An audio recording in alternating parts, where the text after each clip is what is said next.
Olá! No vídeo de hoje eu vou conversar com você sobre métodos de ensino, tanto de inglês como de francês, como de qualquer outro idioma. A história dos métodos. Então, eu pensei em uma série sobre a história dos métodos para que você conheça um pouco mais sobre isso, para que você relembre, caso você já tenha estudado na sua faculdade de letras, e se você não é formado em letras, vai ser ainda mais interessante, porque você vai conhecer toda essa trajetória que nós vivemos, né, na história do ensino de idiomas, né, desde a Idade Média, desde muito tempo atrás. Eu preciso saber se você quer uma série de vídeos como essa, então eu preciso que você coloque aqui nos comentários se você quer mais vídeos sobre isso. Hoje eu vou começar com o primeiro método do qual nós temos notícia, né? Pode ser que exista algum método antes deste, mas é o primeiro que foi identificado, né? Identificado como o primeiro método de ensino.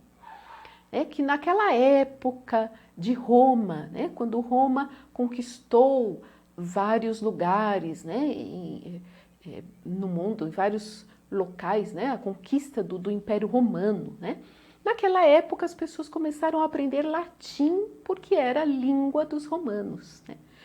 E logo depois, mesmo depois da queda do Império Romano, as pessoas continuaram estudando latim, né, que era uma língua de cultura na época, haviam várias obras em latim, e também as pessoas estudavam grego, que era o berço também da cultura da época. Então, grego e latim eram as línguas mais estudadas naquela época, né?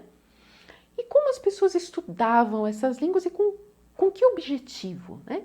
O objetivo maior era ler essas obras que eram importantes, obras literárias, então eles queriam formar leitores, né? E também praticar, né? Fazer exercícios para o cérebro, né? Para que as pessoas ficassem mais inteligentes. Então, esses eram os objetivos do estudo do grego e do latim. E eles usavam um método chamado gramática e tradução. É considerado o primeiro método de ensino de idiomas, né? Não só de inglês, né? Mas de qualquer idioma, né? Até porque na época era latim e grego, que eram os idiomas estudados. E como era esse método, né? Esse método era baseado em leitura de textos literários, né?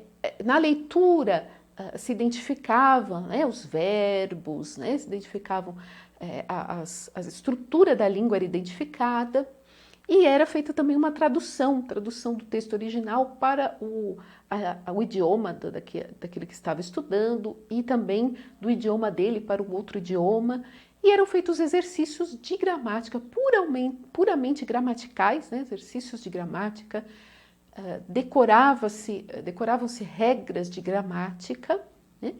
E então era o estudo da gramática e a tradução, usando esses textos literários, né? As pessoas não tinham muita comunicação, né? As aulas não eram comunicativas, não havia aulas de conversação, a pronúncia também não era trabalhada, né? Então era trabalhado aqueles textos eram trabalhados de forma a aprender a gramática que aparecia por lá e traduzir, e a tradução, né?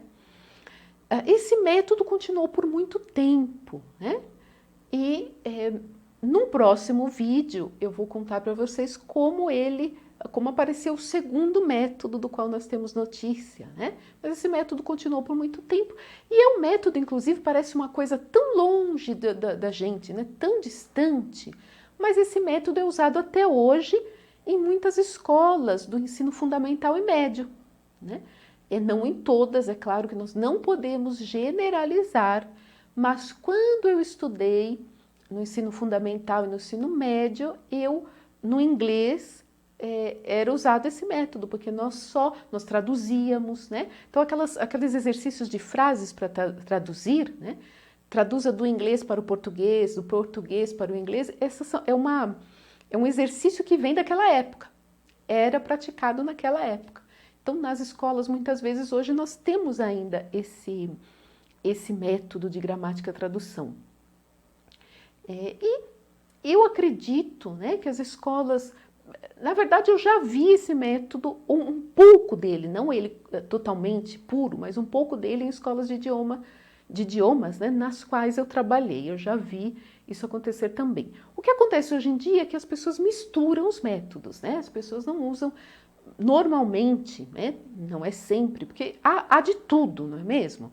Vocês já devem ter encontrado vários tipos de métodos, vários tipos de práticas, mas às vezes as pessoas misturam um pouco. Então, esse método ele pode ser usado, a gente pode encontrá-lo puro de uma certa maneira em algumas escolas, em alguns colégios, né, ou escolas públicas geralmente, né, no ensino do inglês. Não significa que sejam todas, né? Eu quero deixar aqui claro que eu não estou generalizando, não estou dizendo que todas as escolas usam, não, mas você pode encontrar em algumas. Ou você pode encontrar pedaços desse método, né? Partes dele em algumas escolas, em algumas aulas, mesmo particulares de alguns professores, né? Então é interessante conhecer toda essa história para saber de onde essas práticas vêm e o que elas significavam na época que foram criadas, que foram, né, na época em que elas nasceram, o que elas significavam, qual era o objetivo dessas práticas. Bom, eu aguardo o comentário de vocês para saber se nós continuamos com essa série da história do ensino de inglês e dos outros idiomas, passando por todos os métodos que foram catalogados. E também eu vou usar o like como uma forma de medir o interesse de vocês. Então, quanto mais likes este vídeo tiver, nós continuaremos essa série e veremos todos os métodos de ensino. E se você quer saber como aplicar uma mistura de vários métodos, do que há de melhor em todos eles, no ensino de idiomas online, né, que aí é uma outra história ainda, você pega e você adapta tudo para o online, não esqueça de verificar os meus cursos. Eu vou deixar aqui embaixo o meu site, eu tenho vários cursos para professores e você com certeza encontrará um que vai ser muito interessante para você, principalmente se você vai se aventurar ou se você já se aventura no ensino online. Até o próximo vídeo, até mais!